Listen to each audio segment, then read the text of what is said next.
ಆತ್ಮೀಯ ವಿದ್ಯಾರ್ಥಿಗಳೇ, ನಿಮಗೆ ಬೆಳಗಿನ ಶುಭೋದಯಗಳು. ಜೊತೆಗೆ ನಾವು ನಮ್ಮಯ 10ನೇ ತರಗತಿಯ ಅಗತ್ಯವಾದಂತಹ ಭಾಗ್ಯಶಿಲ್ಪಿಗಳು ಈ ಭಾಗದ ಮುಂದುವರೆದ ಭಾಗವನ್ನು ಈ ತರಗತಿಯಲ್ಲಿ ನೋಡೋಣ. ಈ ಮುಂದಿನ ಪಾಠ ಭಾಗವನ್ನು ನೋಡುವ ಮುನ್ನ ನಾವು ನಿನ್ನೆ ತರಗತಿಯಲ್ಲಿ ತಿಳಿಸಿದಂತಹ ಹಂಚಿಕೊಂಡಂತಹ ವಿಷಯಗಳ ಒಂದು ತುಣುಕನ್ನು ಮೆಲುಕು ಹಾಕೋಣ. ಹಾಗಾಗಿ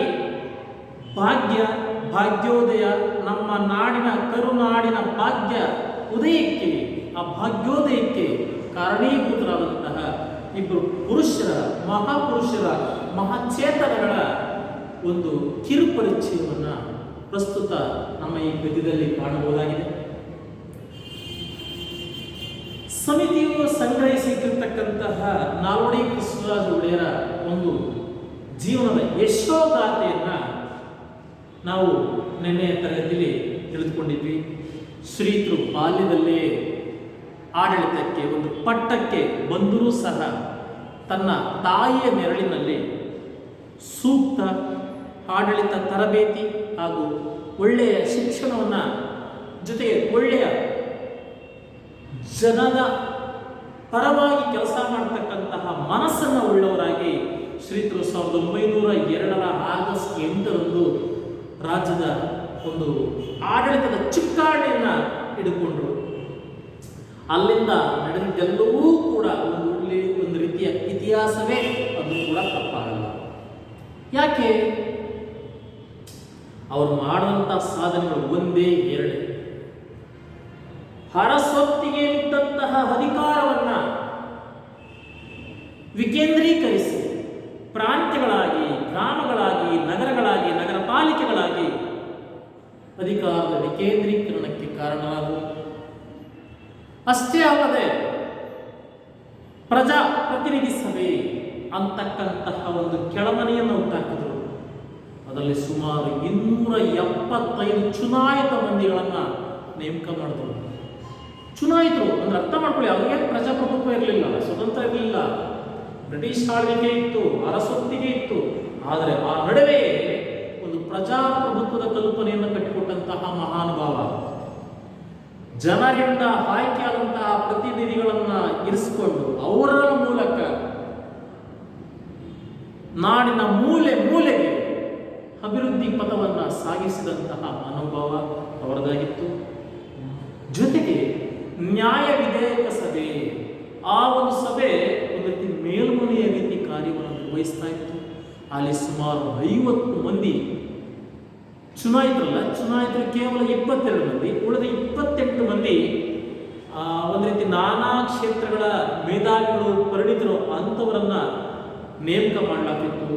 ಅವರ ಒಂದು ಆಳ್ವಿಕೆ ಎಂತ ಚೆನ್ನಾಗಿತ್ತು ಅಂದರೆ, ಸರ್ಕಾರದ ಕಾರ್ಯಕಲಾಪಗಳು ಆ ಸಭೆ ಇಲ್ಲದೆ, ಆ ಸಮಿತಿ ಇಲ್ಲದೆ ಮುಂದೆ ಸಾಗುತ್ತಿರಲಿಲ್ಲ. ಒಂದು ರೀತಿ ಆ ಒಂದು ಆಡಳಿತಕ್ಕೆ ಮೇಲ್ಮನೆಯ ರೀತಿ ಕಾರ್ಯವನ್ನು ನಿರ್ವಹಿಸುತ್ತಿದ್ದು ಆ ನ್ಯಾಯ ವಿಧಾಯಕ ಸಭೆ. ಆ ಸಭೆ ತೆಗೆದುಕೊಳ್ತಿದ್ದಂತಹ ತೀರ್ಮಾನಗಳು ಪ್ರಜಾಪ್ರತಿನಿಧಿ ಸಭೆಗೆ ವರ್ಗಾಯಿಸುತ್ತಿದ್ದು, ಹಾಗೂ ಪ್ರಜಾಪ್ರತಿನಿಧಿ ಸಭೆಗಳಲ್ಲಿ ಮಂಡಿಸಿದಂತಹ ನಿರ್ಧಾರಗಳನ್ನು, ಟರಾವುಗಳನ್ನು, ಆ ಒಂದು ವಿಧೇಯಕಗಳನ್ನು ಮರುಪರಿಶೀಲನೆ ಮಾಡತಕ್ಕಂತಹ ಒಂದು ಸ್ವತಂತ್ರ ಈ ಒಂದು ನ್ಯಾಯ ವಿಧೇಯಕ ಸಭೆಗೆ ಇತ್ತು. ಅಷ್ಟೇ ಅಲ್ಲದೆ ಸರ್ಕಾರದ ಖರ್ಚು ವೆಚ್ಚಗಳನ್ನು, ಸರ್ಕಾರದ ಹಣದ ಒಂದು ನಿಯಂತ್ರಣೆಯನ್ನು ನಿಯಂತ್ರಿಸತಕ್ಕಂತಹ ಒಂದು ಸಾಮರ್ಥ್ಯ ನ್ಯಾಯ ವಿಧಾಯಕ ಸಭೆಗಿತ್ತು.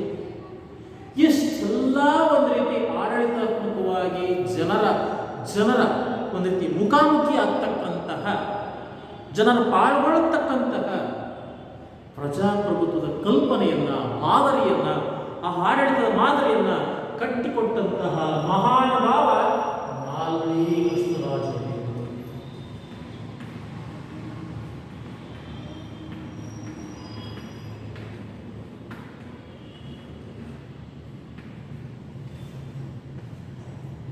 ಇವರ ಒಂದು ಸಾಧನೆಯ ಬದುಕಿಗೆ ಇಂಬು ಕೊಟ್ಟಂತಹ ಮತ್ತೊಬ್ಬ ಮಹಾನುಭಾವ ಸರ್ ವಿಶ್ವೇಶ್ವರಯ್ಯನವರು.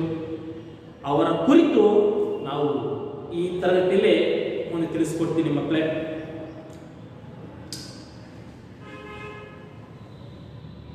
ಮನೆಯ ಭೂಪ ಮನೆಯ ದೀಪ ಕೃಷ್ಣರಾಜ ಒಡೆಯ ಭೂಪ ಅವರ ಕೊಡುಗೆಗಳನ್ನು ಕುರಿತು ಕೂಡ ನಾವು ಕಳೆದ ತರಗತಿಯಲ್ಲಿ ಗಮನಿಸಿದ್ವಿ. ಏನ್ ಸರ್ ಅವ್ರ ಕೊಡುಗೆ ಏನ್ ಸರ್ ಮಕ್ಕಳೇ? ಈ ಸ್ವಯಂ ಆಡಳಿತ ಅಂದ್ರೆ ಯಾರ ಅಂಕುಶತೆ ಇಲ್ಲದೆ ಆ ಗ್ರಾಮದ ಪ್ರಜೆಗಳು ತಮ್ಮಷ್ಟಕ್ಕೆ ತಾವೇ ತಮ್ಮ ಅಧಿಕಾರ ವ್ಯಾಪ್ತಿಯಲ್ಲಿ ನಿರ್ವಹಿಸಬಹುದಾಗಿದ್ದಂತಹ ಕೆಲವು ಮೂಲಭೂತ ಸೌಕರ್ಯಗಳಿಗೆ ಸಂಬಂಧಪಟ್ಟಂತೆ ಸ್ವಯಂ ಆಡಳಿತಕ್ಕೆ ಒಳಪಡಿಸಿದರು. ಮಕ್ಕಳೇ ನೋಡಿ, ಈಗ ಗ್ರಾಮದಲ್ಲಿ ಕುಡಿಯೋ ನೀರು, ಆರೋಗ್ಯ, ಶಿಕ್ಷಣ, ಪ್ರಯಾಣ ಮುಂತಾದಂತಹ ಅತಿ ಸೂಕ್ಷ್ಮ ಮೂಲ ಸೌಕರ್ಯಗಳಿಗೂ ಮೇಲ ಹಂತಕ್ಕೆ ಅನುಮತಿ ಕೇಳದೆ ತಮ್ಮಲ್ಲೇ ತಾವೇ ಕುರಿತು ಚರ್ಚಿಸಿ ತೆಗೆದುಕೊಳ್ಳಬಹುದಾಗಿದ್ದಂತಹ ನಿರ್ಧಾರಕ್ಕೆ ಸ್ವತಂತ್ರತೆಯನ್ನ ಕಲ್ಪಿಸಿಕೊಟ್ಟಿದ್ರು. ಸರಳ ಅರ್ಥ ಮಾಡ್ಕೊಳ್ಳಿ ಮಕ್ಕಳೇ. ಈಗ ಮೈಸೂರು ಸಂಸ್ಥಾನ ಮೈಸೂರಲ್ಲಿದೆ. ಆ ಮೈಸೂರು ಸಂಸ್ಥಾನ ಸೇರಿದ ಇಡೀ ನಾಡಿನಲ್ಲೆಲ್ಲ ಮೂಲೆಯಲ್ಲಿರ್ತಕ್ಕಂಥ ಗ್ರಾಮಗಳು ಅಲ್ಲಿಂದ ನೇರವಾಗಿ ಆ ಮೈಸೂರು ಹೋಗಿ ತಿಳ್ಕೊಂಬರೋದಕ್ಕಿಂತ ಅಲ್ಲಿದ್ದಲ್ಲಿಯೇ ಅವರವರೇ ಚರ್ಚಿಸಿ ತೀರ್ಮಾನ ಕೈಗೊಳ್ಳುವುದಕ್ಕೆ ಸ್ವತಂತ್ರವನ್ನು ಕೊಟ್ಟಿದ್ರು ಒಂದು ಹುಡುಗಾಟ. ಯಾಕೆ? ಗ್ರಾಮ ನೈರ್ಮಲೀಕರಣ ಅಂದ್ರೆ ಸ್ವಚ್ಛವಾಗಿಟ್ಕೊಳ್ಳಕ್ಕೆ, ಆರೋಗ್ಯಕ್ಕೆ ಸಂಬಂಧಪಟ್ಟಂತೆ, ಜೊತೆಗೆ ಕುಡಿಯೋ ನೀರಿಗೆ ಅಷ್ಟೇ ಅಲ್ಲದೆ ಒಂದು ರೀತಿ ಶಿಕ್ಷಣದ ಪ್ರಚಾರಕ್ಕೆ, ಪ್ರಯಾಣದ ಸೌಲಭ್ಯಕ್ಕೆ, ವೈದ್ಯಕೀಯ ಸಹಾಯಕ್ಕೆ, ಈ ಒಂದು 5 ಕ್ಷೇತ್ರಗಳಿಗೆ ಒಂದು ರೀತಿ ಸ್ವತಂತ್ರತೆಯನ್ನ ಕಲ್ಪಿಸಿಕೊಟ್ಟಿದ್ರು ಆ ಕಾಲದಲ್ಲಿ. ಜೊತೆಗೆ ಇವರಿಗೆ ಸಾಮಾಜಿಕ ಕಾನೂನುಗಳ ಹರಿಕಾರ. ನನ್ನ ಒಂದು ತರಗತಿ ಮುಗಿಯಬೇಕಾದ್ರೆ ನಾನು ನನಗೆಲಸ ಕೊಟ್ಟಿದ್ದೇನೆ ನಿಮಗೆ. ಸಾಮಾಜಿಕ ಕಾನೂನುಗಳ ಹರಿಕಾರ, ಇದರ ಸಂದರ್ಭ ಸಹಿತ ವಿವರಿಸಿ ಅಂತ. ಅಂದ್ರೆ ಸಮಾಜದ ಉನ್ನತಿಗೆ ಅನುಕೂಲವಾಗತಕ್ಕಂಥ ಕಾನೂನುಗಳನ್ನ ಜಾರಿಗೆ ತಂದಿದ್ರಿಂದ ಇವರನ್ನ ಸಾಮಾಜಿಕ ಕಾನೂನುಗಳ ಹರಿಕಾರ ಅಂತ ಕರೀತಾರೆ. ಹರಿಕಾರ ಅಂದ್ರೆ ಮುಂದಾಳು, ಅಂದ್ರೆ ಅವರೇ ಮೇಲ್ಪಂಕ್ತಿ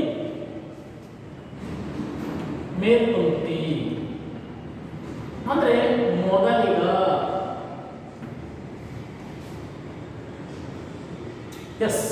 ಕಾನೂನುಗಳು ಹೇಗಿರಬೇಕು? ಜನಸಾಮಾನ್ಯರ ಜನಜೀವನಕ್ಕೆ ಅಗತ್ಯವಾಗಿರಬೇಕು.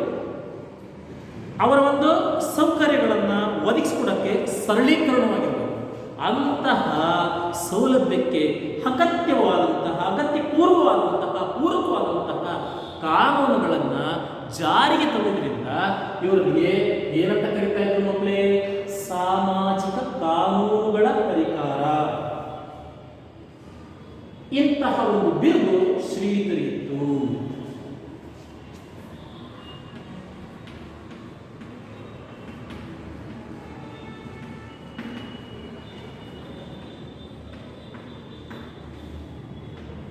ಈ ಸಂದರ್ಭದ ಸುಲಭವಾಗಿ ನಾಲ್ವಡಿ ಕೃಷ್ಣರಾಜ ಒಡೆಯರು ತನ್ನ ಅಧಿಕಾರದ ಅವಧಿಯಲ್ಲಿ ಜನಸಾಮಾನ್ಯರಿಗೆ ಅತ್ಯಗತ್ಯವಾಗಿದ್ದಂತಹ ಅನುಕೂಲಗಳನ್ನು, ಒಂದು ಮೂಲ ಸೌಲಭ್ಯಗಳನ್ನು ಒದಗಿಸಲು ಸಮಾಜಕ್ಕೆ ಉತ್ತಮವಾಗಿರ್ತಕ್ಕಂಥ ಆಡಳಿತಾತ್ಮಕ ಕಾನೂನುಗಳನ್ನು ವ್ಯವಸ್ಥೆಗೊಳಿಸಿದರು, ಜಾರಿಗೆ ತಂದರು.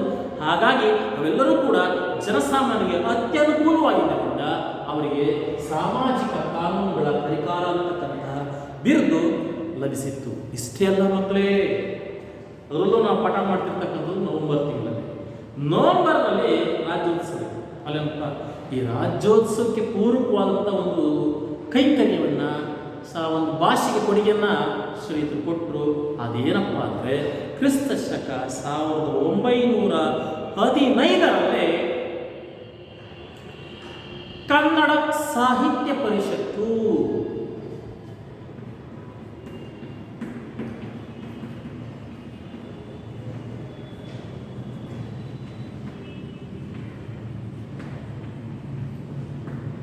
ಕನ್ನಡ ಸಾಹಿತ್ಯ ಪರಿಷತ್ತಿನ ಸ್ಥಾಪನೆ ಇವ್ರ ಕಾಲದಲ್ಲಿ ಆಗ್ತದೆ ನೋಡಿ. ಅದರಿಂದ ಏನು ಅನುಕೂಲ ಆಗ್ತದೆ ಸರ್?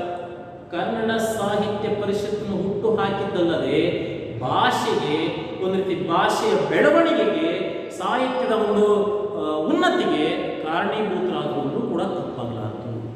ಇದರಲ್ಲಿ ಪ್ರಮುಖ ಪಾತ್ರ ವಿಶ್ವೇಶ್ವರಯ್ಯನವ್ರದ್ದಿದೆ, ಅದನ್ನು ನಾನು ಮುಂದೆ ಮಾತಾಡ್ತೀನಿ.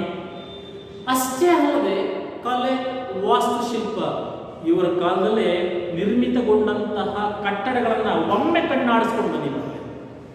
ನೀವು ಮೈಸೂರಿಗೆ ಒಂದೊಂದು ದಿನ ಇವರ ಪ್ರವಾಸವನ್ನು ಕೈಗೊಂಡ್ರೆ ಆ ಪ್ರವಾಸದಲ್ಲಿ ಮೈಸೂರಿನಲ್ಲಿ ಕಂಡು ಬರತಕ್ಕಂತಹ ಸರ್ಕಾರದ ಕಟ್ಟಡಗಳನ್ನು ಗಮನಿಸಿ. ಮೈಸೂರು ವಿಶ್ವವಿದ್ಯಾನಿಲಯ ಇರ್ಬೋದು, ಮೈಸೂರು ಬ್ಯಾಂಕ್ ಸ್ಥಾಪನೆ ಇರ್ಬೋದು, ಸ್ಟೇಟ್ ಬ್ಯಾಂಕ್ ಆಫ್ ಮೈಸೂರು ಅದರ ಒಂದು ಕಟ್ಟಡವಿರ್ಬೋದು, ಜೊತೆಗೆ ನಮ್ಮ ಸಾಹಿತ್ಯ ಪರಿಷತ್ ಇರ್ಬೋದು.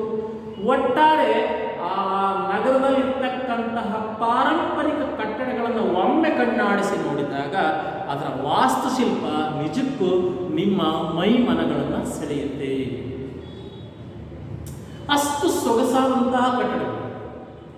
ಅಷ್ಟೇ ಅಲ್ಲದೆ ಸ್ವತಃ ಇವರೂ ಕೂಡ ಕವಿಗಳಾಗಿದ್ದರು, ಲೇಖಕರಾಗಿದ್ದರು. ಇವರು ಕೂಡ ತನ್ನದೇ ಇರತಕ್ಕಂಥ ಬರವಣಿಗೆಯನ್ನು ಬರೆದಿದ್ದಾರೆ ಮಕ್ಕಳೇ. ಮುಂದೆ ಸಾರಿಗೆ ಮತ್ತು ಸಂಪರ್ಕಕ್ಕೆ ಕುರಿತು ಇವರ ಸಾಧನೆ ಏನಪ್ಪ ಅನ್ನೋದನ್ನು ನೋಡೋಣ. ಸಾರಿಗೆ ಅಂದ ತಕ್ಷಣ ನೀವು ಬಸ್ಸು, ರಸ್ತೆ ಅಂತ ತಿಳ್ಕೊಂತೀವಿ. ನೋಡಿ, ಆ ಕಾಲದಲ್ಲೇ ಇವರು ರೈಲು ಮಾರ್ಗಗಳನ್ನು ಹಾಕಿಸಿದರು.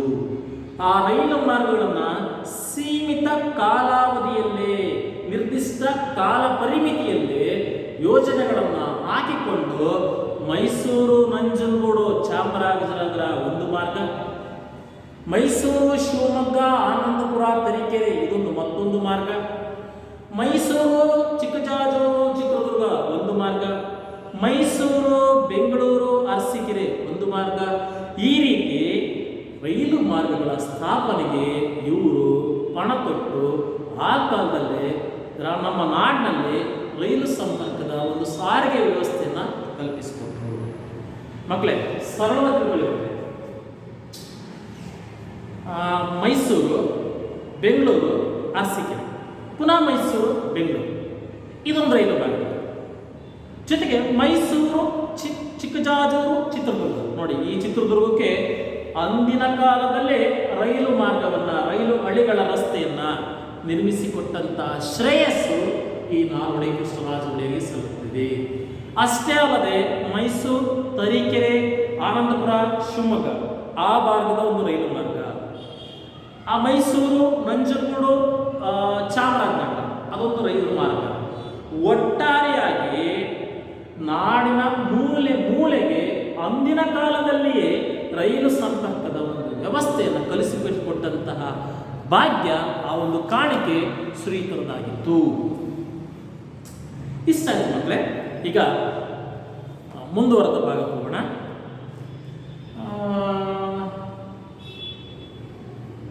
ಆಡಳಿತ ಆಯಿತು, ಕೆಲಮನೆ ಮೇಲ್ಮನೆಗಳಾಯಿತು, ಸಾಹಿತ್ಯ ಪರಿಷತ್ತಿನ ಸ್ಥಾಪನೆ ಆಯಿತು, ಗ್ರಾಮಾಡಳಿತಕ್ಕೆ ಸಂಬಂಧಪಟ್ಟಂತಹ ಕಾನೂನುಗಳಾಯಿತು, ಸ್ವಯಂ ಆಡಳಿತಕ್ಕೆ ಸಂಬಂಧಪಟ್ಟಂತಹ ವಲಯಗಳು ಯಾವ್ಯಾವ ಅಂತ ತಿಳಿಸ್ಕೊಟ್ಟಿದ್ದಾಯಿತು, ರೈಲು ಮಾರ್ಗಗಳಾಯಿತು. ಈಗ ವಿದ್ಯುತ್. ನಾನು ಅವತ್ತು ಹೇಳಿದೆ, ಆಡು ಮಟ್ಟದ ಸೊಪ್ಪಿಲ್ಲ ನಮ್ಮ ರಾಯರು, ನಮ್ಮ ಕೃಷ್ಣರಾಜ ಒಡೆಯರು ಮುಟ್ಟದ ಕ್ಷೇತ್ರಗಳಿಲ್ಲ. ನೋಡಿ, ವಿದ್ಯುತ್. ಶಿವನ ಸಮುದ್ರ. ಈ ಶಿವನ ಸಮುದ್ರ ಎಲ್ಲಿ ಬರ್ತಪ್ಪ ಅಂದರೆ, ಮೈಸೂರಿನ ಸುಮಾರು 100 ಕಿಲೋಮೀಟರ್ ದೂರದಲ್ಲಿ ನಮ್ಮ ಕಾವೇರಿ ನೀರು ತಮಿಳುನಾಡಿಗೆ ಹರಿದುಕೊಂಡು ಹೋಗ್ತಿರ್ತಕ್ಕಂತಹ ಜಾಗ ಶಿವನ ಸಮುದ್ರ. ಆ ಶಿವನ ಸಮುದ್ರದಲ್ಲಿ ಬೀಳುತ್ತಿರ್ತಕ್ಕಂತಹ ನೀರನ್ನು, ಆ ನೀರಿನ ಬಳಕೆಯನ್ನು ಸದುಪಯೋಗಪಡಿಸ್ಕೊಳ್ಳೋಕ್ಕೋಸ್ಕರ ಆ ಕಾಲದಲ್ಲಿ ವಿಶ್ವೇಶ್ವರಯ್ಯನವರ ಸಹಾಯದಿಂದ ವಿದ್ಯುತ್ ಯೋಜನೆಗೆ ಕೈ ಹಾಕಿದರು. ಇದು ಇಡೀ ದೇಶದಲ್ಲೆಲ್ಲ ಅಷ್ಟೇ ಅಲ್ಲ, ಇಡೀ ಏಷ್ಯಾ ಖಂಡದಲ್ಲಿ ಮೊಟ್ಟ ಮೊದಲಿಗೆ ವಿದ್ಯುತ್ತನ್ನು ಕಂಡುಕೊಂಡಂತಹ, ವಿದ್ಯುತ್ತನ್ನು ಕಂಡಿಡಿದಂತಹ ಶ್ರೇಯಸ್ಸು, ಆ ಒಂದು ಖ್ಯಾತಿ ನಮ್ಮ ಮೈಸೂರು ಸಂಸ್ಥಾನಕ್ಕೆ ಸಲ್ಲುತ್ತೆ. ಸರಳವಾಗಿ ಕ್ರಿಸ್ತಶಕ 1500 ಅಂದರೆ ಇವರು ಪಟ್ಟಭಾಗಕ್ಕೆ ಬರಬೇಕಾದ್ರೆ, ಆಗ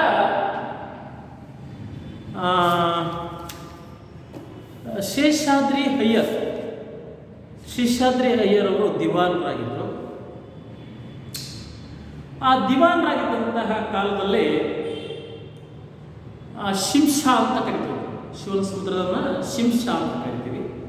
ಆ ಶಿಂಷಾದ ಬಳಿ ಬೋರ್ ಹರಿದು ಹರಿತಿದ್ದಂತಹ ಕಾವೇರಿ ನದಿಗೆ ಟರ್ಬೈನ್ಗಳನ್ನು ಅಳವಡಿಸುವುದರ ಮೂಲಕ ವಿದ್ಯುತ್ತನ್ನು ಉತ್ಪಾದಿಸಲಾಯಿತು. ಆ ವಿದ್ಯುತ್ತನ್ನು ನೀರಿನ ಜಲಸಂಪನ್ಮೂಲದಿಂದ ವಿದ್ಯುತ್ತನ್ನು ಕಂಡುಹಿಡಿಕೊಂಡಂತಹ ಮೊಟ್ಟ ಮೊದಲ ನಾಡು ಮೈಸೂರು. ಆ ಶ್ರೇಯಸ್ಸು, ಆ ಖ್ಯಾತಿ ನಮ್ಮ ಮೈಸೂರಿಗೆ ಸಂದಿದೆ. 1900 ಜಲ ವಿದ್ಯುತ್.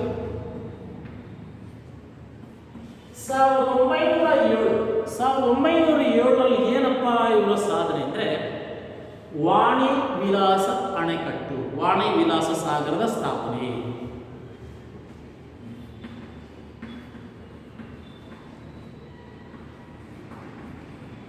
ಅಥವಾ ಅಣೆಕಟ್ಟು, ಇದರ ನಿರ್ಮಾಣ. ವಾಣಿ ವಿಲಾಸ ಅಂದ್ರೆ ಯಾವಂತ ಈಗಾಗಲೇ ನಾನು ಹೇಳಿದ್ದೇನೆ. ನಮ್ಮ ನಾಲ್ವಡಿ ಕೃಷ್ಣರಾಜ ಒಡೆಯರ ಮಾತೃಶ್ರೀಯವರು ಯಾರು? ವಾಣಿ ವಿಲಾಸ. ಇವರ ಹೆಸರಿನಲ್ಲಿ ಸ್ಥಾಪಿತವಾದಂತಹ ಒಂದು ಅಣೆಕಟ್ಟು ಮಾರಿನ ಕಣಿವೆ, ಚಿತ್ರದುರ್ಗ ಜಿಲ್ಲೆಯ ಹಿರಿಯೂರಿನ ಬಳಿ ಕಂಡು ಬರತಕ್ಕಂಥದ್ದು.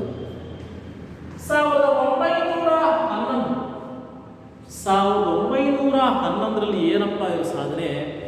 ಇದು ಯಾವತ್ತಿಗೂ ಇತಿಹಾಸದಲ್ಲಿ ಅಚ್ಚಳಿದೆ ಉಳಿಯುವಂತಹ ಸಾಧನೆ. ಏನು? ಕೃಷ್ಣರಾಜ ಸಾಗರದ ನಿರ್ಮಾಣ.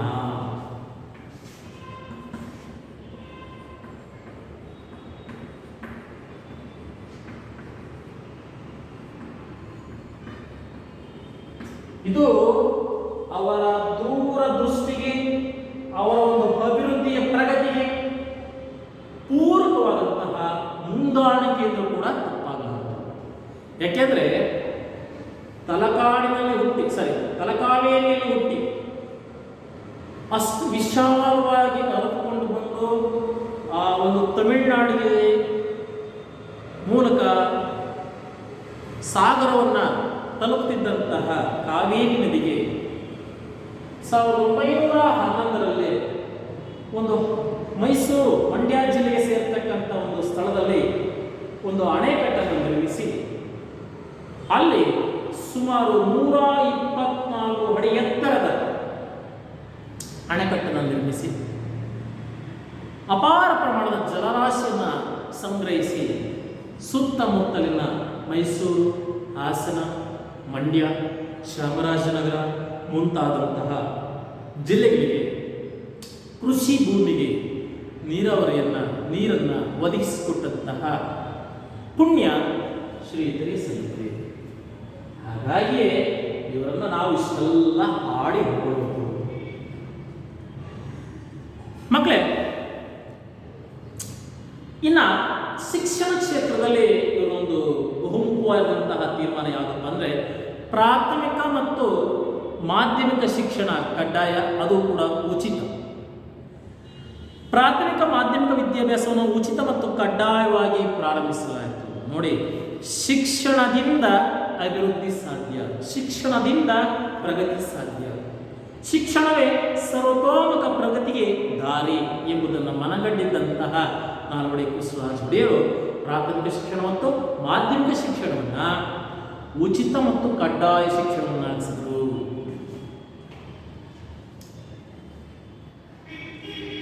ನಾನಾಗಲೇ ಕಟ್ಟಡಗಳಿಗೆ ವಾಸ್ತುಶಿಲ್ಪಕ್ಕೆ ಸಂಬಂಧಪಟ್ಟಂತೆ ಮಾತನಾಡುವಾಗ ಮೈಸೂರು ವಿಶ್ವವಿದ್ಯಾಲಯದ ಸ್ಥಾಪನೆ ಕುರಿತು ಒಂದು ಮಾತಾಡಿದೆ. ಆ ಕಟ್ಟಡ ತುಂಬ ಅದ್ಭುತವಾಗಿದೆ ಅಂತ. ನಿಮಗೆ ಈ ಒಂದು ಪಾಠ ಮುಗಿದ ನಂತರ ಅದಕ್ಕೆ ಸಂಬಂಧಪಟ್ಟಂಥ ವಿಡಿಯೋದ ತುಣುಕುಗಳನ್ನು ಇದೇ ಲಿಂಕ್ ಜೊತೆಗೆ ಕಾಪಿ ಮಾಡಾಕ್ತೀನಿ ಮಕ್ಕಳೇ. ಆ ಮೈಸೂರು ವಿಶ್ವವಿದ್ಯಾಲಯ ಇಡೀ ದೇಶದಲ್ಲೇ ಅತ್ಯಂತ ಹಳೆಯ ವಿಶ್ವವಿದ್ಯಾಲಯ. ಆ ಬನಾರಸ್ಸು ಅವನ್ನೆಲ್ಲ ಬಿಟ್ಬಿಡಿ ಮಕ್ಕಳೇ. ನಮ್ಮ ನಾಡಿನಲ್ಲಿ, ಕನ್ನಡ ನಾಡಿನಲ್ಲಿ ಕಂಡ ಮೊಟ್ಟ ಮೊದಲ ವಿಶ್ವವಿದ್ಯಾಲಯ ಮೈಸೂರು ವಿಶ್ವವಿದ್ಯಾಲಯ. ಇದರ ಸ್ಥಾಪನೆ ಅಂದರೆ ಶಿಕ್ಷಣಕ್ಕೆ ಸಹಾಯಕವಾಗುವಂತಹ, ಶಿಕ್ಷಣದ ಬೆಳವಣಿಗೆಗೆ, ಒಂದು ಬದಲಾವಣೆಗೆ ಕಾರಣವಾಗತಕ್ಕಂತಹ ಒಂದು ಕೆಲಸ ಆ ವಿಶ್ವವಿದ್ಯಾಲಯದ ಸ್ಥಾಪನೆ. ಜೊತೆಗೆ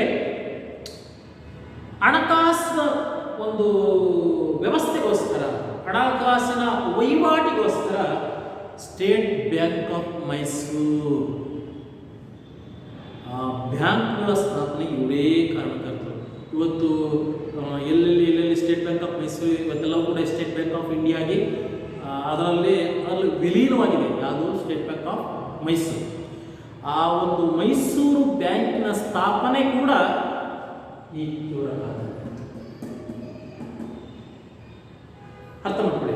ಅಷ್ಟೇ ಅಲ್ಲದೆ ಇವತ್ತು ಕೂಡ ಮೈಸೂರಿನಲ್ಲಿ 2 ಬೃಹತ್ತಾಗಿರ್ತಕ್ಕಂತಹ 250 ಹಾಸಿಗೆ ಉಳ್ಳಂತಹ ಆಸ್ಪತ್ರೆ ನಿರ್ಮಾಣ ಆ ಕಾಲದಲ್ಲಾಗಿತ್ತು. ಇವತ್ತು ಅದು ಇನ್ನೂ ಕೂಡ ದೊಡ್ಡದಾಗಿದೆ. ಕೃಷ್ಣರಾಜ ಆಸ್ಪತ್ರೆ. ನೀವು ಕಾಲನಿ ಮಕ್ಕಳೇ ಮೈಸೂರಿಗೆ ಎಲ್ಲರೂ ಕೃಷ್ಣರಾಜ ಅಂತ ನೋಡ್ತೀವಿ. ಅವರ ಪ್ರಮುಖ ಬೀದಿಗಳಲ್ಲೆಲ್ಲವೂ ಕೃಷ್ಣರಾಜ ಅಂತಕ್ಕಂಥ ಹೆಸರನ್ನ ಕಾಣ್ತೀವಿ. ಯಾಕೆ ಸರ್? ಮಕ್ಕಳೇ, ಅವರ ಕಾಣಿಕೆ ಆ ಥರ ಇದೆ. ಅರ್ಥ ಆಗ್ತಿದೆ ಮಕ್ಕಳೇ? ಬನ್ನಿ, ವಾಣಿಜ್ಯ ಕ್ಷೇತ್ರಕ್ಕೆ ಮೈಸೂರು ಬ್ಯಾಂಕಿನ ಸ್ಥಾಪನೆ, ಜೊತೆಗೆ 1909ರಲ್ಲಿ ಸಹಕಾರ ಸಂಘದ ಸ್ಥಾಪನೆ. 1909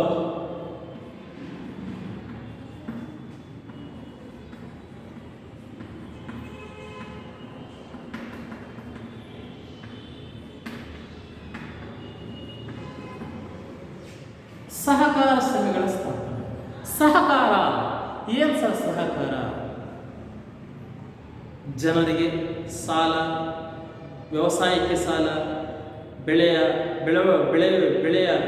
ಬೆಳವಣಿಗೆಗೆ ಒಟ್ಟಾರೆ ಕೈ ಸಾಲಗಳನ್ನು ಕಡಿಮೆ ಬಡ್ಡಿ ದರದಲ್ಲಿ ಒದಗಿಸಿಕೊಡ್ತಕ್ಕಂತಹ ಸಹಕಾರ ಸಂಘಗಳನ್ನು, ಸೊಸೈಟಿಗಳನ್ನು ನಿರ್ಮಿಸಿಕೊಟ್ಟಂತಹ ಒಂದು ಕೆಲಸವನ್ನು ಕೂಡ ಮಾಡಿದ್ದಾರೆ.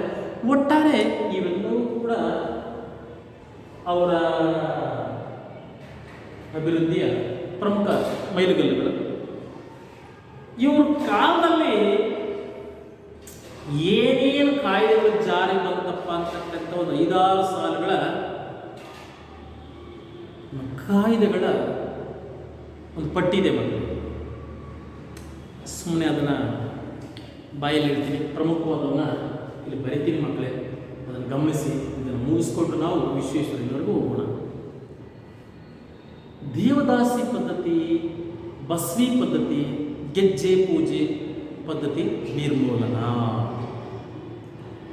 ಸರ್, ಏನು ಸರ್ ದೇವದಾಸಿ ಪದ್ಧತಿ, ಬಸ್ವಿ ಪದ್ಧತಿ ಅಂದ್ರೇನು, ಗೆಜ್ಜೆ ಪೂಜೆ ಅಂದ್ರೇನು ಅನ್ನತಕ್ಕಂಥದ್ದನ್ನ ತಿಳಿಸ್ತೀನಿ ನೋಡಿ ಮಕ್ಕಳೇ. ಈ 1909 ಇದೆಯಲ್ಲ, ಇಲ್ಲೇ ಈ ಒಂದು ಕಾಯ್ದೆನ ಜಾರಿ ತಂದ. ದೇವದಾಸಿ ಪದ್ಧತಿ ನಿಷೇಧ. ಹೆಣ್ಣು ಮಕ್ಕಳನ್ನ ಕೀಳಾಗಿ, ಸಮಾಜದ ಸುತ್ತಾಗಿ, ಒಂದು ರೀತಿ ಅವರ ಮೇಲೆ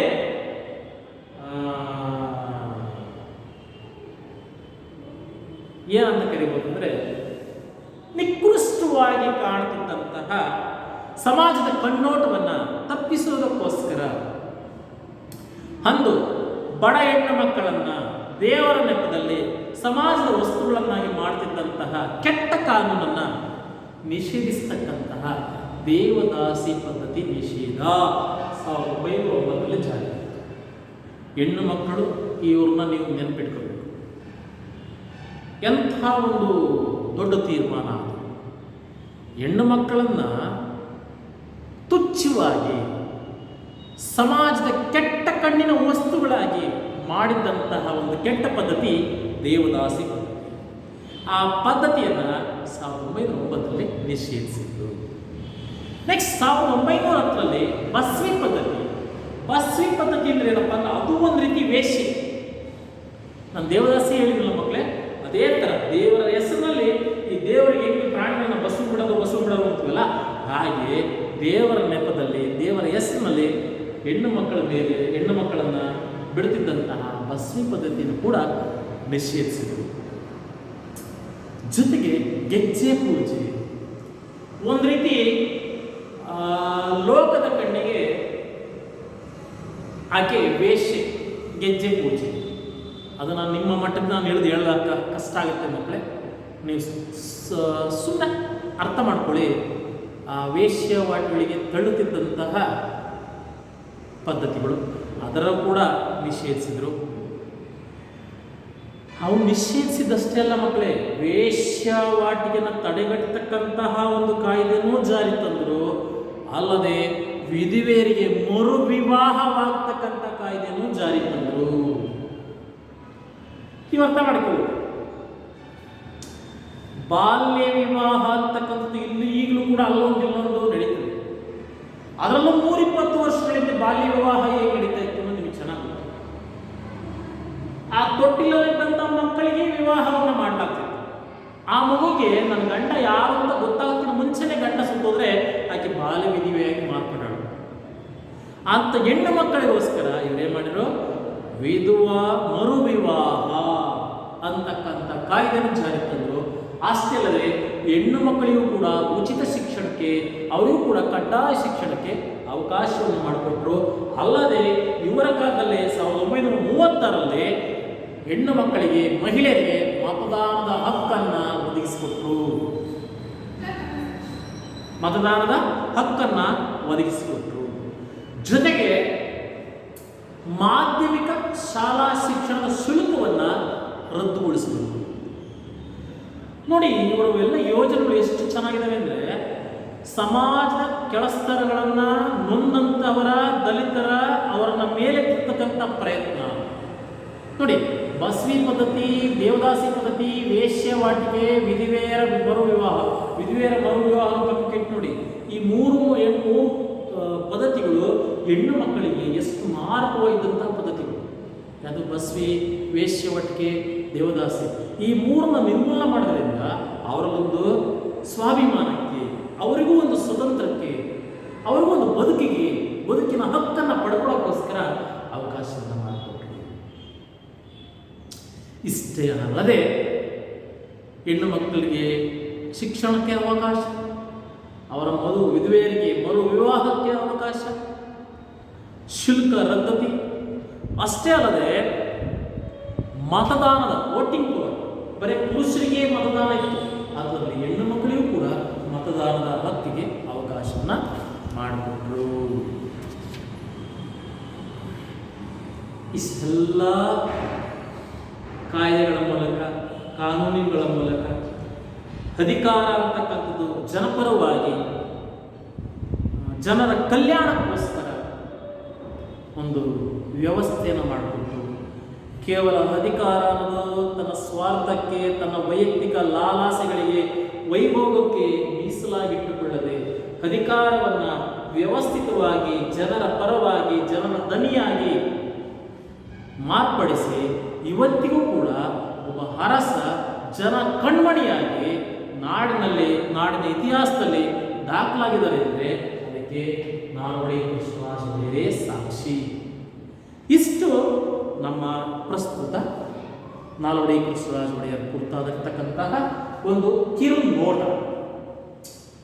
ಈಗ ನಾವು ಮತ್ತೋರ್ವ ಭಾಗ್ಯಶಿಲ್ಪಿಯಾಗಿದ್ದಂತಹ ಸರ್ ಎಂ ವಿಶ್ವೇಶ್ವರಯ್ಯನವರ ಕುರಿತು ತಿಳ್ಕೊಳ್ಳೋದಕ್ಕಿಂತ ಮುಂಚೆ ಇಲ್ಲೊಂದು 3 ಟಿಪ್ಪಣಿಗಳನ್ನು, ಒಂದು 4-5 ಪದಗಳನ್ನು ನಿಮಗೋಸ್ಕರ ಹಿಡಿದಿಟ್ಟಿದ್ದೀನಿ. ಅವನು ಪರಿಚಯಿಸಿಕೊಂಡು ನಾವು ಮುಂದೆ ಹೋಗೋಣ.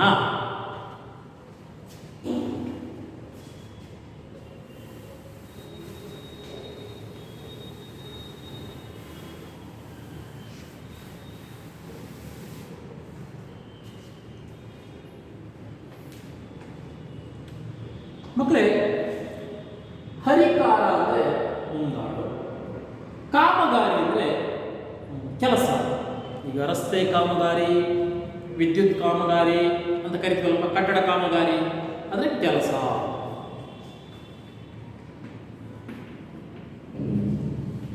ಗೊಮ್ಮಟ ವ್ಯಕ್ತಿತ್ವ. ಗೊಮ್ಮಟ ಅಂದರೆ ಎತ್ತರವಾದ, ಮೇರು ವ್ಯಕ್ತಿತ್ವ, ಉನ್ನತವಾದ.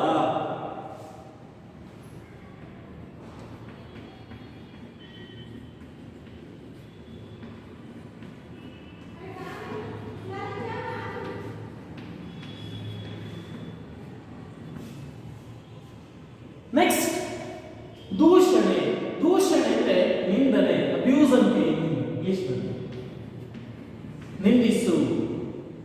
ವೈಜ್ಞಾನಿಕ. ವೈಜ್ಞಾನಿಕ ಅಂದರೆ ವಿಜ್ಞಾನಕ್ಕೆ ಸಂಬಂಧಿಸಿದ.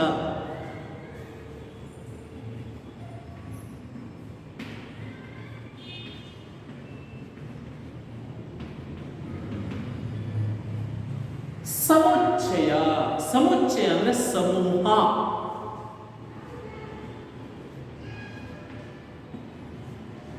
ನೆಕ್ಸ್ಟ್ ಸುಸಂಗತ ಅಂತ ಒಂದು. ಸುಸಂಗತ ಅನ್ನೋದು ಒಂದು ಕಳೆದ ಒಂದು 3-4 ವರ್ಷಗಳ ಹಿಂದೆ 10ನೇ ತರಗತಿಯ ವಾರ್ಷಿಕ ಪರೀಕ್ಷೆಯಲ್ಲಿ ಈ ಪದಗಳಿಗೆ ಅರ್ಥವನ್ನು ಕೇಳಿದ್ರು. ಯಾಕೆ? ಸುಸಂಗತ ಈ ಪದಕ್ಕೆ ಅರ್ಥ ಕೇಳಿದ್ರು. ಸುಸಂಗತ ಅಂದ್ರೆ ಯೋಗ್ಯವಾದ.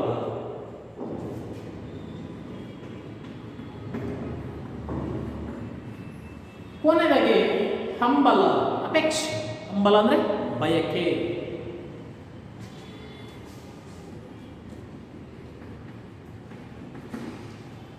ಇಷ್ಟು ಪದಗಳ ಅರ್ಥ. ಅಲ್ಲಿ ಪ್ರಮುಖವಾದಂಥದ್ದು ನೋಡಿ, ಕಾರ್ಯಕಾರ ಬಿಡಿ, ಕಾಮಗಾರಿ ಬಿಡಿ, ಗೊಮ್ಮಟ ವ್ಯಕ್ತಿತ್ವ ಅಂದರೆ ಉನ್ನತವಾಗಿರ್ತಕ್ಕಂಥ ವ್ಯಕ್ತಿತ್ವ. ಇನ್ನು ದೂಷಣೆ, ನಿಂದಿಸು, ಸಮುಚ್ಚಯ. ಸಮುಚ್ಚಯ ಅಂದರೆ ಸಮೂಹ, ಕಟ್ಟಡಗಳ ಸಮುಚ್ಚಯ ಅಂತ ಬಳಸ್ತೀವಿ. ಕಾಂಪ್ಲೆಕ್ಸ್ ಅಂತೀವಲ್ಲ, ಆ ಕಾಂಪ್ಲೆಕ್ಸ್ ಅಂದರೆ ಸಮೂಹ. ಸುಸಂಗ, ಸುಸಂಗತ ಅಂದರೆ ಯೋಗ್ಯವಾದ. ನೆಕ್ಸ್ಟ್ ಹಂಬಲ, ಬಯಕೆ. ಚಿಕ್ಕ ಮಕ್ಕಳೇ, ಒಂದು 3 ಪದಗಳಿವೆ. ಸ್ಯಾನಿಟರಿ. ಸ್ಯಾನಿಟರಿ ಅಂದರೆ ಇಂಗ್ಲಿಷ್ ಭಾಷೆಗೆ ಸಂಬಂಧಪಟ್ಟಿದ್ದು, ಇಂಗ್ಲಿಷ್ ಭಾಷೆಯ ಪದ. ಆರೋಗ್ಯ, ನೈರ್ಮಲೀಕರಣ.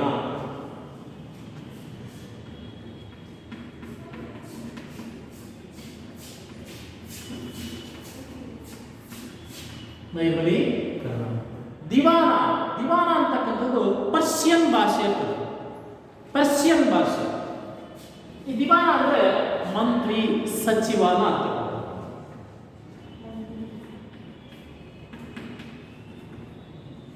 ಸಚಿವ ಇದು ಯಾವ ಭಾಷೆ? ದಿವಾನ. ಸರಿ, ಪರ್ಷಿಯನ್ ಭಾಷೆ. ಪರ್ಷಿಯನ್ ಭಾಷೆ ಸೇರಿರುತ್ತದೆ.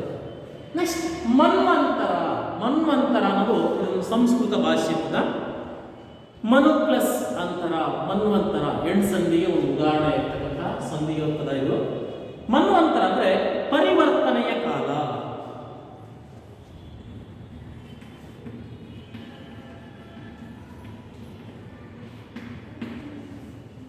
ಇಷ್ಟು ಮಕ್ಕಳೇ. ಈಗ ನಾವು ಪಾಠಭಾಗಕ್ಕೆ ಹೋಗೋಣ. ಪಾಠಭಾಗಕ್ಕೆ ಹೋಗೋಕ್ಕಿಂತ ಮುಂಚೆ ನಮ್ಮ DS ಜಯಪ್ಪ ಗೌಡರ ಪರಿಚಯವನ್ನು ನಾನು ಕಳೆದ ತರಗತಿಯಲ್ಲಿ ಮಾಡಿಕೊಟ್ಟಿದ್ದೆ ಆರಂಭದಲ್ಲಿ. ಅವರು ಸಂಗ್ರಹಿಸಿ ಕೊಟ್ಟಿರ್ತಕ್ಕಂಥ ಅವ್ರದೇ ಒಂದು ಯಾವ್ದಪ್ಪ, ಸರ್ ಎಂ ದಿವಾನ್ ಸರ್ ಎಂ ವಿಶ್ವೇಶ್ವರಯ್ಯನವರ ಕಾರ್ಯ ಸಾಧನೆಗಳು ಎಂಬ ಕೃತಿಯಿಂದ ಆರಿಸಿದಂತಹ ಪಾಠ ಈ ಭಾಗ್ಯಶಕ್ತಿಯ 2ನೇ ಭಾಗ, ಸರ್ ಎಂ ವಿಶ್ವೇಶ್ವರಯ್ಯ. ನೋಡಿ, ಅಧಿಕಾರ ಬರುತ್ತೆ ಹೋಗುತ್ತೆ. ಅಧಿಕಾರನ ಅನುಭವಿಸೋದಲ್ಲ, ಅಧಿಕಾರನ ಚಲಾಯಿಸುವುದೂ ಅಲ್ಲ. ಅಧಿಕಾರವನ್ನ ಜನಸಾಮಾನ್ಯರಿಗೆ ಸದುಪಯೋಗ ಪಡಿಸಿಕೊಡ್ತಕ್ಕಂಥದ್ದೇ ನಿಜವಾದಂತಹ ಅಧಿಕಾರ. ಆಗ ಆ ಅಧಿಕಾರದಿಂದ, ಅಧಿಕಾರದಲ್ಲಿ ಇದ್ದವನ ಕೀರ್ತಿ ನಿಜಕ್ಕೂ ಅಜರಾಮರ. ನನ್ನ ಮಾತುಗಳನ್ನು ಸರಿ ಅರ್ಥ ಮಾಡ್ಕೊಳ್ಳಿ ಮಕ್ಕಳೇ. ಅಧಿಕಾರ ಅಂತಕ್ಕಂಥದ್ದು ಅದು ಲಾಲಾಸಿಯೂ ಅಲ್ಲ, ಅಧಿಕಾರದಿಂದ ಭೋಗವೂ ಅಲ್ಲ, ಅಧಿಕಾರ ಅಂದರೆ ಚಲಾಯಿಸುವುದೂ ಅಲ್ಲ, ಅಧಿಕಾರ ಅಂದರೆ ಅನುಭವಿಸುವುದೂ ಅಲ್ಲ.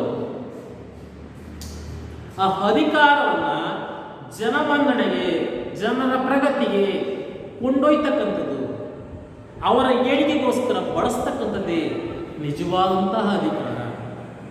ಅಂತಹ ಅಧಿಕಾರದ ಚಲಾಯಿಸಿದಂತಹ ಮಹಾನುಭಾವ ಸರ್ ಎಂ ವಿಶ್ವೇಶ್ವರಯ್ಯ. ಇವರ ಒಂದು ಕುರಿತು ನಾನಾ ದಂತಕಥೆಗಳಿವೆ ಮಕ್ಕಳಿಗೆ. ಸರ್ ಎಂ ವಿಶ್ವೇಶ್ವರಯ್ಯನವರು 10ನೇ ತರಗತಿ, ನೀವು 10ನೇ ತರಗತಿ SSLC ಪರೀಕ್ಷೆ ಅಂತಿರಲ್ಪ, ಇಂಥ ಒಂದು ಪಬ್ಲಿಕ್ ಪರೀಕ್ಷೆಯನ್ನ ಕಟ್ಟುವಂಥ ಸಂದರ್ಭದಲ್ಲಿ ಅವರ ಕೈಯಲ್ಲಿ ಹಣವಿರಲಿಲ್ಲ. ಹಾಗಾಗಿ ಹಣದ ಸಂಗ್ರಹಣೆಗೋಸ್ಕರ ತನ್ನ ಹುಟ್ಟೂರದಂತಹ ಮುದ್ದೇನಹಳ್ಳಿಗೆ ಸುಮಾರು 35 ಕಿಲೋಮೀಟರ್ಗೆ ನಡೆದುಕೊಂಡು ಹೋಗಿ ತನ್ನ ತಾಯಿ ಬಳಿ ಇದ್ದಂತಹ ಪಾತ್ರೆ ಪಗಡಗಳನ್ನೆಲ್ಲ ಹಣವಿಟ್ಟು ಹಣವನ್ನು ತಂದು ಪರೀಕ್ಷೆ ಬರೆದಂತಹ ಛಲಗಾರ. ಅಂದರೆ ಬದುಕಿನಲ್ಲಿ ಏನೆಲ್ಲ ಸಾಧಿಸಬೇಕು ಅನ್ನೋ ಒಂದು ಹಂಬಲ ಇದ್ದರೆ ಬರ್ತಕ್ಕಂಥ ಅಡ್ಡಿ ಆತಂಕಗಳು ಕೇವಲ ಗೌಣ. ಇವತ್ತು ನೀವೆಲ್ಲ ಒಂದು ಪಬ್ಲಿಕ್ ಪರೀಕ್ಷೆಯನ್ನು ಕಟ್ಟುವ ಅಂತ ಬಂದಿದ್ದೀರಿ, ಪ್ರೌಢಶಾಲೆಯ ಕೊನೆ ಅಂತ ಬಂದಿದ್ದೀರಿ.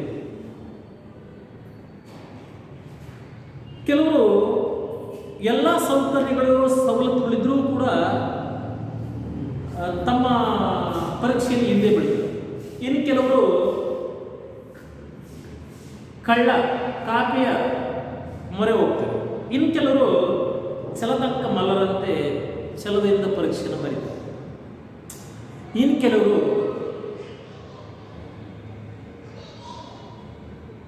SSLC ಆದ ನಂತರ ನಾನಾ ಕಾರಣಗಳನ್ನು ಮುಂದಿಟ್ಟು ಶಿಕ್ಷಣದಿಂದ ವಂಚಿರ್ತಾರೆ. ಇಂಥ ಎಲ್ಲರಿಗೂ ಒಂದು ರೀತಿ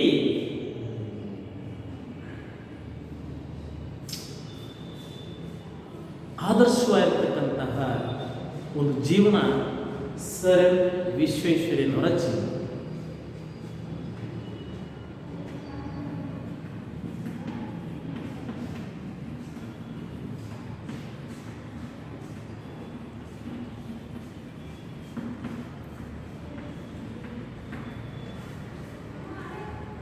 ಸರ್ ವಿಶ್ವೇಶ್ವರಯ್ಯನ ಕುರಿತು ಸಾಕಷ್ಟು ದಂತಕಥೆಗಳಿವೆ. ನಿಜವಾಗೂ ಬದುಕಿದ್ದೇ ಹಾಗೆ. ಇವ್ರನ್ನು ನಮ್ಮ ಮೈಸೂರು ನಾಡಿನ ದಿವಾನರಾಗಿರಲ್ಲ, ಪೂನಾದಲ್ಲಿ ಒಬ್ಬ ಸಹಾಯಕ ಇಂಜಿನಿಯರ್ ಆಗಿದ್ದರು. ಆಗ ಅಲ್ಲೊಂದು ನಾಸಿಕೋ ಎಲ್ಲೋ ಬರ್ತಕ್ಕಂಥ ಒಂದು ನಾಲೆಗೆ ಮೇಲ್ಗಾಲುವೆಗಳನ್ನು ನಿರ್ಮಿಸಿಕೊಟ್ರು. ಆಗ ಅದರ ಪೇಟೆಂಟನ್ನು ಇವರು ಪಡ್ಕೊಂಡ್ರು. ಆ ಪೇಟೆಂಟ್ನಿಂದ ಏರಳವಾದಂಥ ಹಣವನ್ನು ಅವರು ಪಡ್ಕೋಬೋದಾಯಿತು, ಆದರೆ ಅವರು ಪಡ್ಕೊಳ್ಳಿಲ್ಲ. ಆ ಪೇಟೆಂಟು ಸರ್ಕಾರಕ್ಕೆ ಅಂತಲೇ ಒಪ್ಪಿಸಿದ್ರು. ಹೀಗೆ ಹಣದ ಅಧಿಕಾರದ ಮದವನ್ನು ಮೋಹವನ್ನು ಹತ್ತಿಸಿಕೊಳ್ಳದೆ ಆ ಅಧಿಕಾರವನ್ನು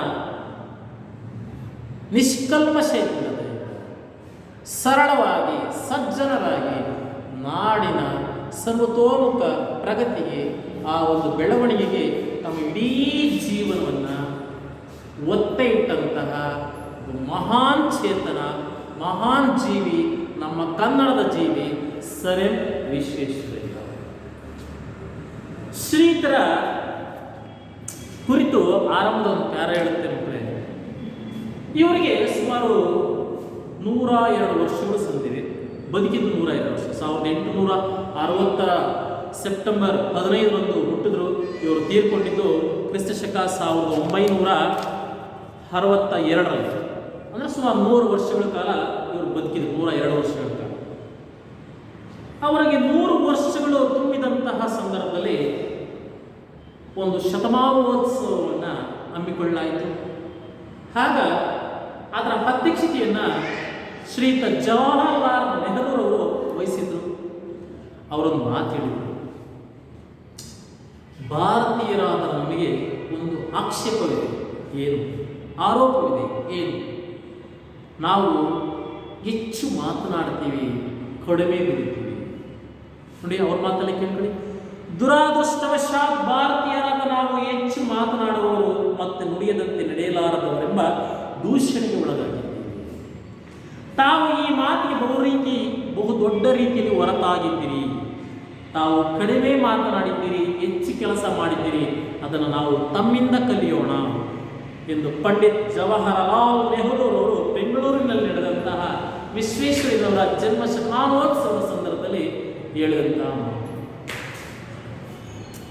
ಮಕ್ಕಳೇ, ಭಾರತ ರತ್ನ ಪ್ರಶಸ್ತಿ, ಸರ್ ಎಂಬ ಬ್ರಿಟಿಷ್ ಗೌರವ, ಇನ್ನೆಲ್ಲ ಕೀರ್ತಿಗಳು ಈ ಮಹಾನ್ ಭಾವಗೆ ಸಂದಿದೆ. ಆ ಪ್ರಶಸ್ತಿಗಳಿಗೆ ನಿಜವಾಗೂ ಒಂದು ರೀತಿ ಮನ್ನಣೆ ಆಗಲಿ ಗೌರವವಾಗಿ ಸಂದಿದೆ ಅಂದರೆ ಈ ವ್ಯಕ್ತಿಯಿಂದ. ಪ್ರಶಸ್ತಿಗಳಿಂದ ಕೆಲವು ವ್ಯಕ್ತಿಗಳಿಗೆ ಗೌರವ ಉಂಟಾಗಬಹುದು, ಆದರೆ ಪ್ರಶಸ್ತಿಗಳಿಗೆ ಗೌರವವನ್ನು ತಂದುಕೊಟ್ಟಂಥ ವ್ಯಕ್ತಿಗಳ ಸಾಲಿನಲ್ಲಿ ಇರ್ತಕ್ಕಂಥವರು ಸರ್ ಎಂ ವಿಶ್ವೇಶ್ವರಯ್ಯ. ನೋಡಿ, ಆ ನೆಹರು ಎಷ್ಟು ಚೆನ್ನಾಗಿ ಹೇಳಿದ್ರು. ಭಾರತೀಯರಾದ ನಾವು ಕಡಿಮೆ ಕೆಲಸ ಮಾಡ್ತೀವಿ, ಹೆಚ್ಚು ಮಾತನಾಡ್ತೀವಿ. ಒಂದು ರೀತಿ ನಮ್ಮಲ್ಲಿ ಸೋಮಾರಿ ಗುಣವಿದೆ. ಇದಕ್ಕೆ ಹೊರತಾಗಿರ್ತಕ್ಕಂಥದ್ದು ಏನು ವಿಶ್ವೇಶ್ವರಯ್ಯನಲ್ಲಿ, ಅವರು ಕಡಿಮೆ ಮಾತನಾಡಿದ್ರು, ಹೆಚ್ಚು ಕೆಲಸ. ಹಾಗೆ ಆ ಒಂದು ಗುಣವನ್ನು ನಾವು ನಿಮ್ಮಿಂದ ಕಲಿಯಬೇಕು ಅಂತೇಳಿ ನೆಹರೂರವರು ಮುಕ್ತ ಕಂಠದಿಂದ ಮನತುಂಬಿ ಅವ್ರನ್ನ ಶ್ಲಾಘಿಸಿದರು. ಈಗ ನೀವು ಇದರಲ್ಲಿ ಅರ್ಥ ಮಾಡ್ಕೊಳ್ಳಿ, ನೆಹರೂರವರ ಒಂದು ಮಾತು ಅಕ್ಷರಶಃ ಸತ್ಯ, ಅಲ್ಲೇನು ಮಾತಿಲ್ಲ. ಅವರು ಪ್ರತಿಯೊಂದು ದಿನವೂ ಪ್ರತಿ ಕ್ಷಣವೂ ಕೂಡ ಪ್ರಗತಿ ಪ್ರಗತಿ ಪ್ರಗತಿ ನಾಡಿನ ಹೇಳಿ. ಅದಕ್ಕೋಸ್ಕರ ಅವರ ಮನಸ್ಸಿನ ದೇಹದ ಪ್ರತಿ ಕಣ ಕಣವೂ ಕೂಡ ಅದಕ್ಕೋಸ್ಕರ ಮುಡುಪಾಗಿತ್ತು. ನನ್ನ ದಂತಕತೆ ಬಂದಾಗ ಒಂದು ಮಾತು ಮಾತಾಡ್ತೇನೆ. ಅವರು ಆ ಕಾಲದಲ್ಲಿ ಈ ಮೇಣಬತ್ತಿ ಬರ್ತವಲ್ಲ, ಕ್ಯಾಂಡಲ್ಸ್, ಆ ಮೇಣಬತ್ತಿನ ಬಳಕೆ ಮಾಡ್ತಾರೆ. ಸರ್ಕಾರದ ಕೆಲಸ ಇದ್ದಾಗ ಸರ್ಕಾರದ ಮೇಣಬತ್ತಿ ಅಷ್ಟನ್ನೇ ಬಳಸ್ತಾರೆ. ಸರ್ಕಾರ ಕೆಲಸ ಮುಗಿಸಿ ತನ್ನ ವೈಯಕ್ತಿಕ ಕೆಲಸ ಬಂದಾಗ ತನ್ನ ವೈಯಕ್ತಿಕ ಖರ್ಚಿನ ಮೌನದ ಬತ್ತಿಯನ್ನು, ಮೇಣದ ಬತ್ತಿನ ಬಳಕೆ ಮಾಡ್ತಾರೆ. ಹೀಗೆ ಅವ್ರ ಬಗ್ಗೆ ನಾನಾ ದಂತಕಥೆಗಳು ಇಂದು ನಾಡಿನಾದ್ಯಂತ ಪ್ರಚಲಿತವಿದ್ದಾವೆ. ಬನ್ನಿ, ಅವರು ಎಷ್ಟರಲ್ಲಿ ಹುಟ್ಟಿರು, ಅವರ ತಂದೆ ತಾಯಿ ಯಾರು, ಅವರ ಶೈಕ್ಷಣಿಕ ಜೀವನ ಹೇಗೆ ಸಾಕ್ತು ಅಂತಕ್ಕಂಥದ್ದನ್ನು ಕಣ್ಣಾಡಿಸ್ಕೊಂಡ್ಬರೋಣ. ಇವರು ಮೂಲತಃ ಆಂಧ್ರ ಪ್ರದೇಶದ ಮೋಕ್ಷಗೊಂಡಂನಲ್ಲಿ ನೆಲೆಸಿದ್ರು. ಇವರು ಪೂರ್ವಿಕರು ನಾನಾ ಕಾರಣಗಳಿಂದ ಆಂಧ್ರ ಪ್ರದೇಶದಿಂದ ಚಿಕ್ಕಬಳ್ಳಾಪುರಕ್ಕೆ ಸ್ಥಳಾಂತರಗೊಂಡರು. ಅಲ್ಲಿ ಕ್ರಿಸ್ತಶಕ 1860 ಸೆಪ್ಟೆಂಬರ್ 15ರಂದು ಶ್ರೀನಿವಾಸಯ್ಯ ಮತ್ತು ವೆಂಕಟಲಕ್ಷ್ಮಮ್ಮ ಎಂಬ ದಂಪತಿಗಳ ಎರಡನೇ ಮಗನಾಗಿ ಸರ್ ಎಂ ವಿಶ್ವೇಶ್ವರಯ್ಯನವರು ಜನಿಸ್ತಾರೆ. ಅವರ ಎಂ ಅಂತಕ್ಕಂಥದ್ದು ಅವರ ಕುಟುಂಬ ಬಿರುದಂತಹ ಮೋಕ್ಷಗೊಂಡಂ ಅಂತಕ್ಕಂಥದನ್ನ ತನ್ನ ಇನ್ಸಿಲಾಗಿ ಇವರು ಇಟ್ಕೊಂಡಿದ್ದಾರೆ. ಇವರು ಬಾಲ್ಯದಲ್ಲಿಯೇ ತನ್ನ ತಂದೆಯನ್ನ ಕಳ್ಕೊಂತಾರೆ, ಶ್ರೀನಿವಾಸ ಅವ್ರನ್ನ ಕಳ್ಕೊಂತಾರೆ. ತಾಯಿಯ ಆರೈಕೆಯಲ್ಲಿ ಹಾಗೂ ತನ್ನ ಸೋದರ ಮಾವನಾದಂತಹ ಎಚ್ ರಾಮಯ್ಯನವರ ಒಂದು ಸಹಾಯದಿಂದ ತನ್ನ ಒಂದು ಶಿಕ್ಷಣವನ್ನು ಆರಂಭಿಸ್ತಾರೆ. ಆ ಒಂದು ಪ್ರಾಥಮಿಕ ಶಿಕ್ಷಣವನ್ನು ಚಿಕ್ಕಬಳ್ಳಾಪುರದಲ್ಲಿ ಪಡ್ಕೊಂಡು ತದನಂತರದ ಮಾಧ್ಯಮಿಕ ಶಿಕ್ಷಣಕ್ಕೋಸ್ಕರ ಬೆಂಗಳೂರಿಗೆ ಇಡೀ ಕುಟುಂಬ ಸ್ಥಳಾಂತರಗೊಳ್ಳುತ್ತೆ. ಆ ಒಂದು ವೆಸ್ಲಿ ಶಾಲೆಯಲ್ಲಿ ತನ್ನ ಮಾಧ್ಯಮಿಕ ಶಿಕ್ಷಣವನ್ನು ಪಡ್ಕೊಂಡು ಪಬ್ಲಿಕ್ ಪರೀಕ್ಷೆಯಲ್ಲಿ ಉನ್ನತ ಸ್ಥಾನದಲ್ಲಿ ಪಾಸ್ ಆಗ್ತಾರೆ. ತದನಂತರದ ಪದವಿ ಶಿಕ್ಷಣವನ್ನು ಅಲ್ಲೇ ಪಡ್ಕೊಂಡು ಸರ್ಕಾರದ ವಿದ್ಯಾರ್ಥಿ ವೇತನದ ಸಹಾಯದಿಂದ ತಾಂತ್ರಿಕ ಶಿಕ್ಷಣಕ್ಕೋಸ್ಕರ ಇವರು ಪೂನಾಕ್ಕೆ ಹೋಗ್ತಾರೆ. ಆಗ ಕನ್ನಡ ನಾಡಿನಲ್ಲಿ ಇಂಜಿನಿಯರಿಂಗ್ ಕಾಲೇಜುಗಳು ಇರಲ್ಲ. ಆ ಪೂನಾದಲ್ಲಿದ್ದಂತಹ ಇಂಜಿನಿಯರಿಂಗ್ ಕಾಲೇಜಿಗೆ ಸ್ಕಾಲರ್ಶಿಪ್ ಪಡ್ಕೊಂಡು ಅದರ ನೆರವಿನಿಂದ ಸುಮಾರು 3 ವರ್ಷಗಳ ಡಿಪ್ಲೊಮಾ ಶಿಕ್ಷಣವನ್ನು ಕೇವಲ 2.5 ವರ್ಷಗಳಲ್ಲಿಯೇ ಮುಗಿಸಿ ಆ ಒಂದು ಶಾಲೆಯಲ್ಲಿ ಪ್ರಪ್ರಥಮಿಕನಾಗಿ ಇವರು ಅಂಕಗಳನ್ನು ಗಳಿಸಿ ಉತ್ತೀರ್ಣರಾಗ್ತಾರೆ. ಆಗ ಅವ್ರಿಗೊಂದು ಪ್ರಶಸ್ತಿ ಕೊಡ್ತಾರೆ ಮಕ್ಕಳೇ, ಜೇಮ್ಸ್ ಬರ್ಕ್ಲಿ ಅಂತಕ್ಕಂತಹ ಒಂದು ಬಹುಮಾನಕ್ಕೆ ಇವರು ಪಾತ್ರರಾಗ್ತಾರೆ. ಇಲ್ಲಿ ನೋಡಿ, ಅವರಲ್ಲಿ ಎಂತಹ ಒಂದು ಮೇಧಾವಿತನವಿತ್ತು, ಎಂತಹ ಒಂದು ಕುಶಲತೆ ಇತ್ತು. ಮನೆಯಲ್ಲಿದ್ದಂತಹ ಬಡತನವನ್ನು ಲೆಕ್ಕಿಸದೆ, ನಾನು ಆರಂಭದಲ್ಲಿ ಹೇಳಿದೆ, ಅವರಿಗೆ ಪಬ್ಲಿಕ್ ಪರೀಕ್ಷೆಯನ್ನು ಕಟ್ಟಕ್ಕೆ ಹಣವಿರಲಿಲ್ಲ. ಹಣವಿಲ್ಲದಿದ್ದಕ್ಕೆ ಬೆಂಗಳೂರಿನಿಂದ ಚಿಕ್ಕಬಳ್ಳಾಪುರಕ್ಕೆ ಸುಮಾರು 30 ಕಿಲೋಮೀಟರ್ ವ್ಯಾಪ್ತಿಯನ್ನು ಇವರು ನಡೆದುಕೊಂಡೇ ಹೋಗಿ ತಮ್ಮ ತಾಯಿ ಬಳಿ ಇದ್ದಂತಹ ಪಾತ್ರೆಗಳನ್ನು ಮಾರಿದಂತಹ ಹಣದಿಂದ ಇವರು ಪರೀಕ್ಷೆಯನ್ನು ಕಟ್ಟಿದ್ರು. ಅಂತಹ ಒಂದು ಕಷ್ಟಜೀವಿಯಾಗಿ, ಶ್ರಮಜೀವಿಯಾಗಿ ತನ್ನಲ್ಲಿದ್ದಂತಹ ಒಂದು ಮೇಧಾವಿ ಸಂಪತ್ತಿನಿಂದ ಆ ಒಂದು ಡಿಪ್ಲೊಮಾ ಪದವಿಯನ್ನು ಉನ್ನತ ಶ್ರೇಣಿಯಲ್ಲಿ ಪಡ್ಕೊಂಡು ಉನ್ನತ ಪದವಿಗೆ ಪಾತ್ರರಾದರು. ಅಷ್ಟೇ ಅಲ್ಲದೆ ಆ ಒಂದು ಪೂನಾದಲ್ಲಿ ಆ ಪೂನಾ ಸರ್ಕಾರದ ಮುಂಬೈ ಸರ್ಕಾರದ ಒಂದು ಇಂಜಿನಿಯರಿಂಗ್ ಸಹಾಯಕ ಹುದ್ದೆಗೆ ಇವರು ನೇಮಕಗೊಂಡರು. ಒಟ್ಟಾರೆ ಮಕ್ಕಳೇ, ವಿಶ್ವೇಶ್ವರಯ್ಯನವರ ಒಂದು ಬಾಲ್ಯವನ್ನು, ಅವರ ಹುಟ್ಟನ್ನು, ಅವರ ಪೂರ್ತಿಯಾಗಿರ್ತಕ್ಕಂತಹ ಮಾತುಗಳನ್ನು ಈ ತರಗತಿಯಲ್ಲಿ ತಿಳ್ಕೊಂಡು ಮುಂದಿನ ತರಗತಿಯಲ್ಲಿ ವಿಶ್ವೇಶ್ವರಯ್ಯನವರ ಸಾಧನೆಗಳನ್ನು, ಅವರ ಒಂದು ಕಾರ್ಯಕ್ಷೇತ್ರದ ವಿವಿಧ ಮಜಲುಗಳನ್ನು ನಾನು ತಿಳಿಸ್ಕೊಡ್ತೀನಿ. ನೀವು ಮನೆಗೆಲಸಕ್ಕೆ ಒಂದೆರಡು ಪ್ರಶ್ನೆಗಳನ್ನು ಗುರುತಾಕೊಳ್ಳಿ.